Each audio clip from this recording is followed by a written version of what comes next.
અને મંદોદરીને ખબર પડી અને ત્યારે રાજા આવતા હતા અને એની એક રાણી મંદોદરીને વાત કરે કે રાણીબા, આ તો આવી ઘટના બની, એક બાઈને રાવણ ઉપાડી આવ્યા છે, અશોક વાટિકામાં રાખ્યા છે. ત્યારે એ મંદોદરી એટલું જ બોલ્યું કે એ બીજું કરીએ શું શકશે, એ આવું જ કરશે ને, બીજું કરે શું એમાં? એ રાવણના સંસ્કાર હોય તો એવું જ કરે ને, બીજું શું કરે? કોકની ભાઈઓ ઉપાડી લાવે એ સંસ્કાર સારા છે? આ પાછલેથી રાવણ સાંભળી ગયા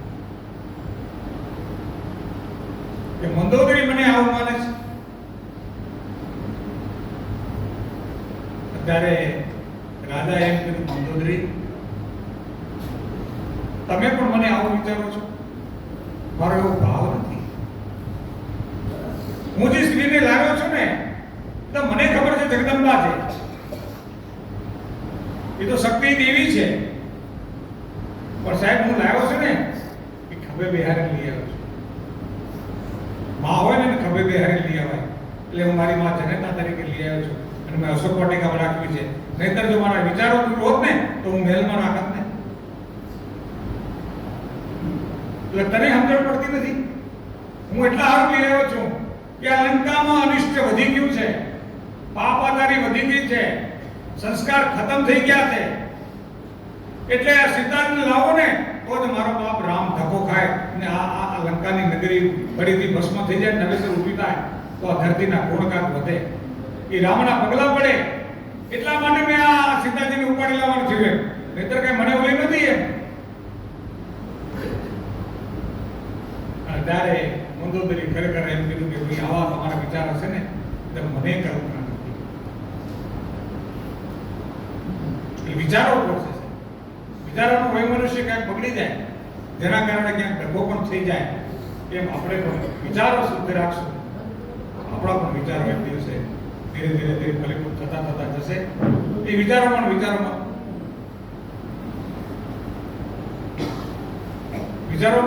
આપણે સત્સંગને માણતા જઈએ અને એની અંદર સંસ્કારો આવે તો વધારે મજા આવી જાય દુનિયામાં જીવન જીવવાની.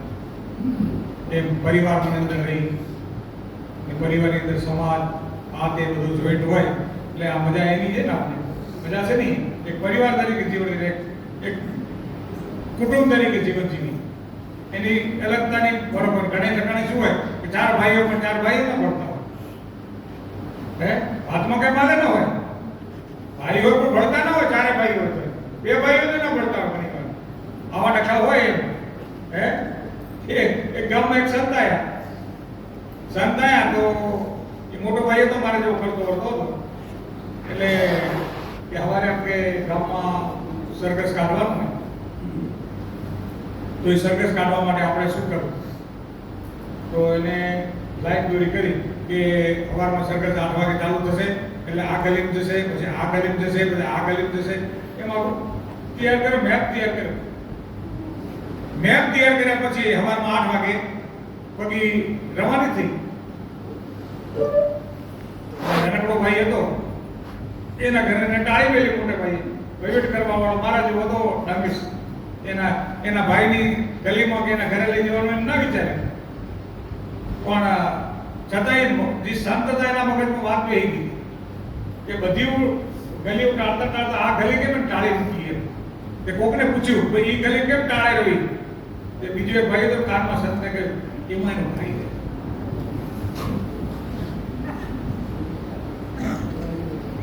એ ગલીમાં એનો ભાઈ રહેશે ને એટલે સંત કે કાંઈ વાત નહીં. આમ કરતા કરતા સવારના 8 વાગે પ્રભાત ફેરી ચાલુ થઈ, બગી નીકળતા આવતા ગયું. પણ પાડોશી એટલે ભાઈને કીધું હતું કે એ ગલી આવે ને મને રાખીએ કાંઈ વાત. એ ગલી આવી કે હવે એ ગલી આવી તો આપણે એ ગલીમાં લઈ લો. એ ગલીમાં લઈ ગયા એટલે બધું એના ભાઈનું ઘર ક્યાં રહ્યું કે બાપજી આ આવે ત્યાં ઊભી રખાવી બગી, ત્યાં ઊભી રખાવી. એના ભાઈ અને ઘરવાળા છોરા બધા હતા. સંત ઉતર્યા નીચા એના ઘરમાં ગયા પગલા કરવા. પેલા લોકો બિચારાએ સંતનું સ્વાગત કર્યું. બિહારે લોકો લાજે ઓલા ભાઈને મારે જવાનું જવું પડે.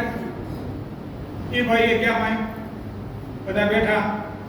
અમે ગુલાલ બધું થઈ ગયું, આરતી થઈ ગઈ, બધું થઈ ગયું. પછી હળવેરી ઓલા સંતે પૂછ્યું કે ભાઈ તને તારા ભાઈનો વેર શું? તમારા બે ભાઈનો વેર શું હતું કે હાજથી ઘરમાં તને આ માનીને આ લઈ જવાનું ન લઈ જવાનું? છે શું તને ભાઈ? તો કે બાપજી જવા દો ને, ઘણા વર્ષોની વાત છે. તો કે ઘણા વર્ષોની કેટલા વર્ષની વાત?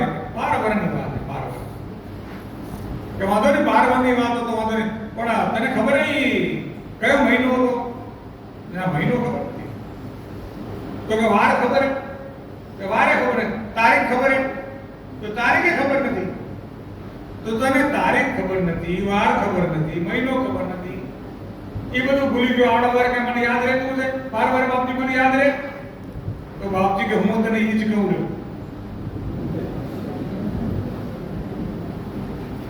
કે 12 વાર સુધી એને યાદ રાખીને શું કામ બેઠો છે? કે મારે મારા ભાઈને વેર છે. ભૂલી જાય. તારો હગો ભાઈ એ જનેતાનો તારો ભાઈ કહેવાય, એનેથી તું દુશ્મની રાખીને બેઠો છો. હે દુનિયામાં શું લઈ જનાર આવો? બે ઉભા થાવ, પગ લઈને મળો. બે ભાઈ ઉભા થઈને પગ લઈને બે ભાઈને મળાયા, એના રોધો દૂર કર્યા, અને દૂર કરી અને પછી એ સંતે એમ કહેવાય કે બધાનું મેળાપ કરાયો, એટલે પ્રસાદ વેચાણી અને એના ઝઘડા પતાવી દીધા. એટલે જ કીધું છે કે સંતોનો સ્વભાવ છે એવો, એ જનેતાના બોધના જેવો. વાત સુડાવે સંત જગાડે, મેળવી દે ભગવાન. સંતોનો સ્વભાવ છે એવો, જનેતાના બોધના જેવો. માં હોય ને એને સ્વાર્થ દીકરા માટે કે મારો દીકરો કાલ મોટો બને, એ હોય. હળવે એમ કે થાકી રહ્યો પિતાને બોરાવી દે. પણ સંત છે ને એને જગાડવાનો પ્રયત્ન કરે. સંત જગાડવાનો પ્રયત્ન કરે.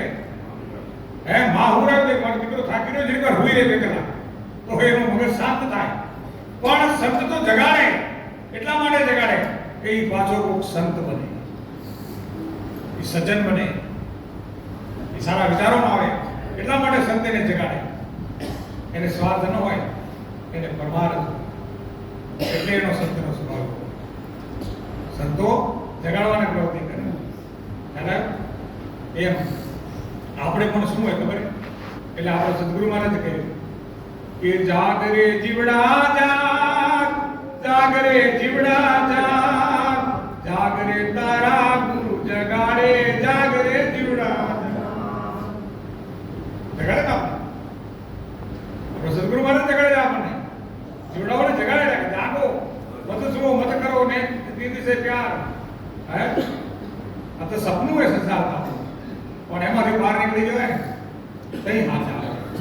હે બીજી રીતમાં કહ્યું છે કે માત પિતાની સેવા કરજે નિયમ કરે, માત પિતાની સેવા કરજે, નિયાણીને નમજે, નિયાણીને નમશે એ તો ગુરુજીને ગમશે.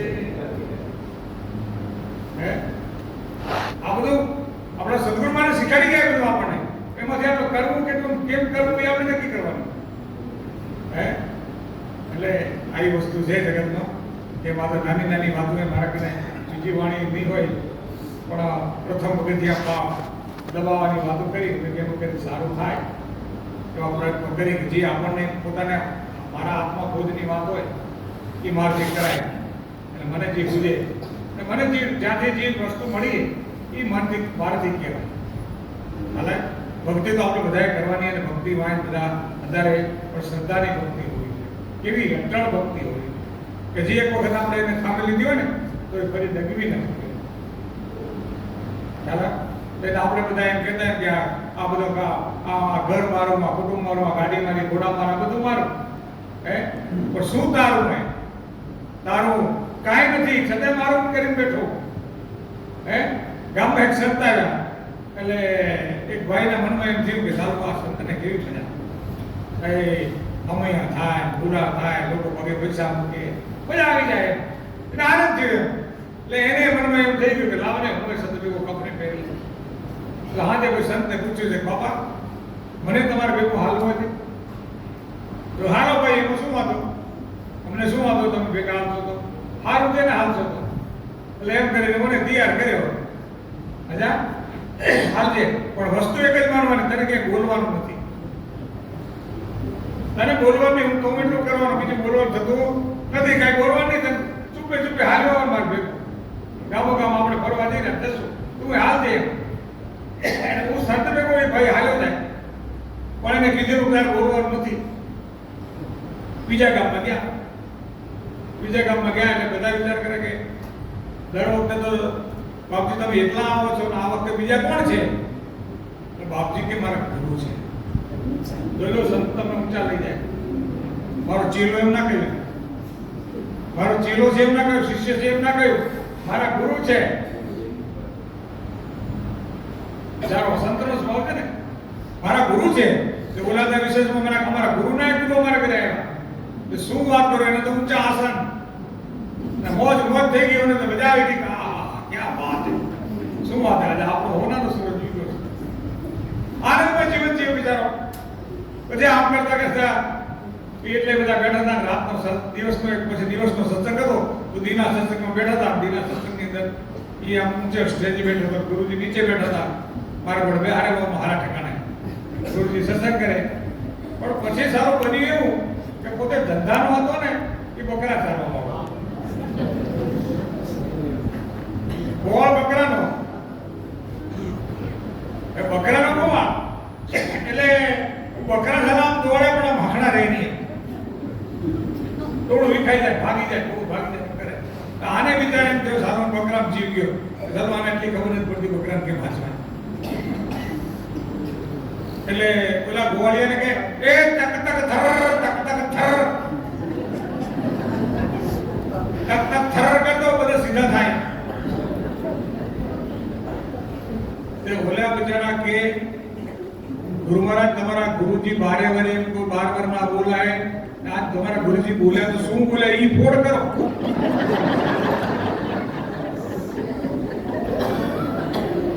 તમારા ગુરુજી એમ કહેતા 12 વાર ના એના ઉપવાસ છે, નથી બોલના કરેલા, તો એ બોલ્યા શું એની ફોડ કરો, એ બોલ્યા શું, તક તક ધર શું બોલ્યા ઈ કહો.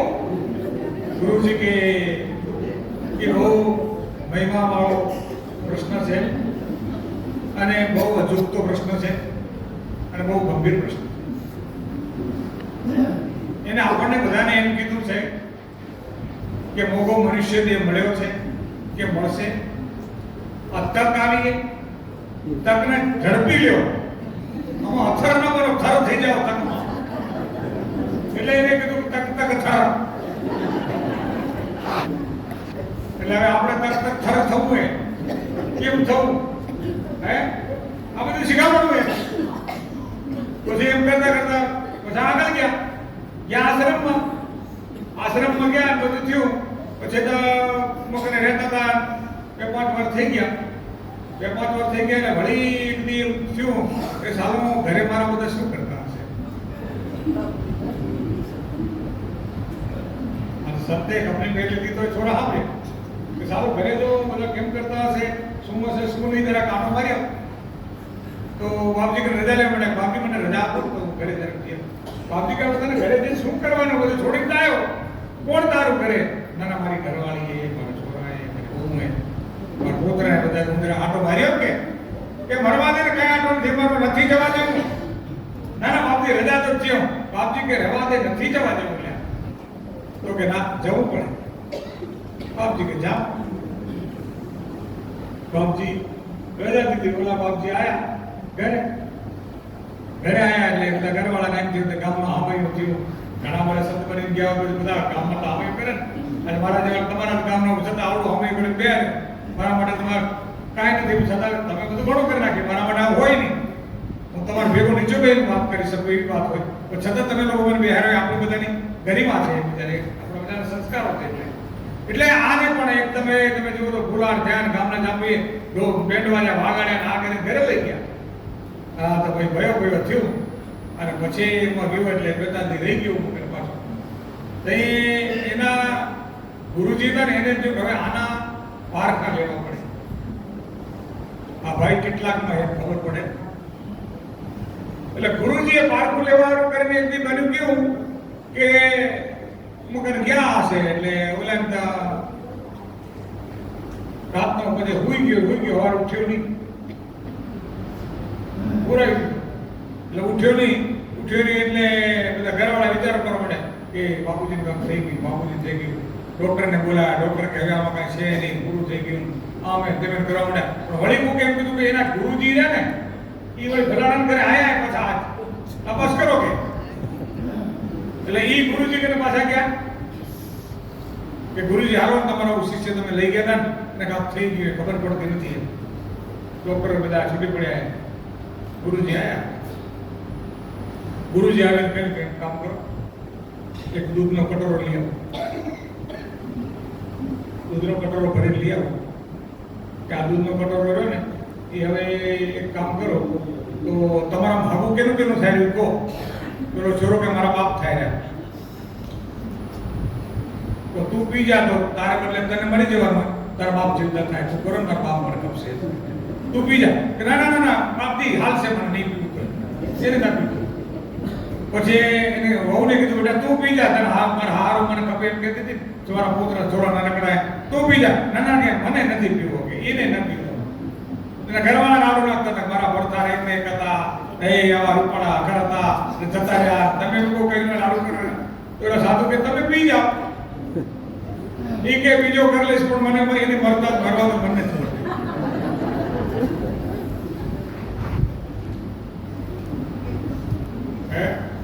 એ મરી જશે બીજો કરી લઈશ પણ એ ભલે મરી ગયા અને પાર મેળો કે જે કરવું કરવા માટે આગળ. પણ હવે મને બીજું કાંઈ કરવું નહીં, હું દૂધ પીનારી નથી.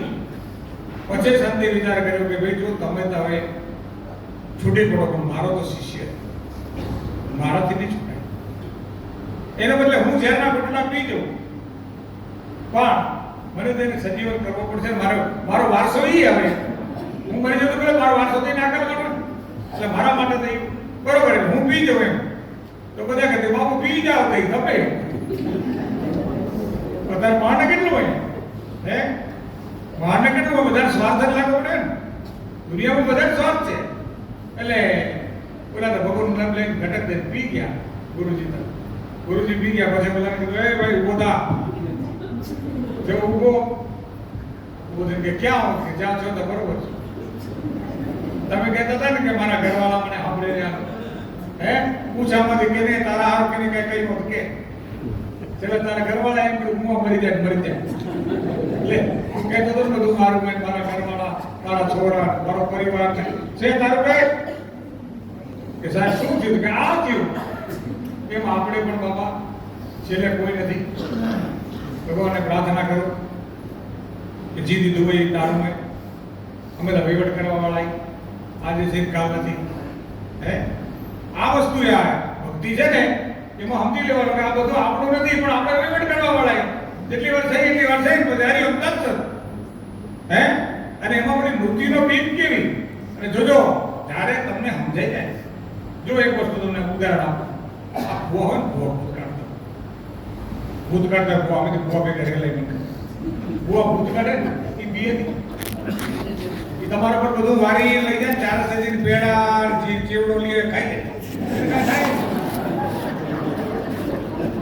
કાંઈ ના થાય. એને ખબર હોય કે આ બધું કાંઈ નથી, આ બધું વાતું છે, બદનારો કાંઈ નથી, છે કાંઈ નહીં. એટલે એને ખબર હોય એટલે એ ખાઈ જાય. એમ આપણે પણ જ્યારે સત્સંગમાં ઉતરી જઈએ ને આપણે ઊંડાણમાં ઉતરી જઈએ એટલે આપણા મૃત્યુનો ભય ન રહે. મરણની બીક ના હોય છે. ભગવાન જે નિમિત્તે પડવાનું છે નક્કી જ વસ્તુ એમાં કાંઈ એમ છે જ નહીં. મૃત્યુ આવનારો એને કોઈ રોકી શકવાનું નથી. હસતા તો સ્વીકારી લેવાનું બાપ તારા ગોદમાં બેવા હું તૈયાર જ છું. પણ એ કઈ પૂર્ણતાથી સત્સંગ તમને બધાને મનમાં બેસી જાય બસ મારું કાંઈ નથી, મારું જી છે એ સર્વસ્વ તમારું જ છે. તમે છો એ હું છું, હું છું તમે છો. ત્યારે એ વસ્તુ સમજાય ને પછી મૃત્યુનો ભય નીકળી જાય. હે એટલે જ કહ્યું જગતમાં કે મરના મરના સબ કહે મરના ન જાને કોણ, એક બાર ऐसे મરો फिर कभी मरना ही न હોય. હે માણસ મરેલો જીવેલો, જીવતો મરેલો. ખ્યાલ આવ્યો ને? આજે જેને સમજણ નથી એને એને એવી મૃત્યુની બીક છે એટલે એ મરેલો હોય, પણ જેને મૃત્યુની બીક મટી ગઈ એ જીવતો હોય. હે અને મરણની જેની બીક નથી એ તો જીવતો હોય, પણ જે મરણની બીક રાખીને હાલે ને, અત્યારે મોઘા મોઘી વસ્તુ બીક હોય તો મરણની બીજી છે કે નહીં? કોઈ બીજું મટી તો ન હોય, મરવાની બીક બધા લાગે. ખબર બધાને લાગે મરવાની બીક લાગે. આ વસ્તુ એમ કેટલા વાગે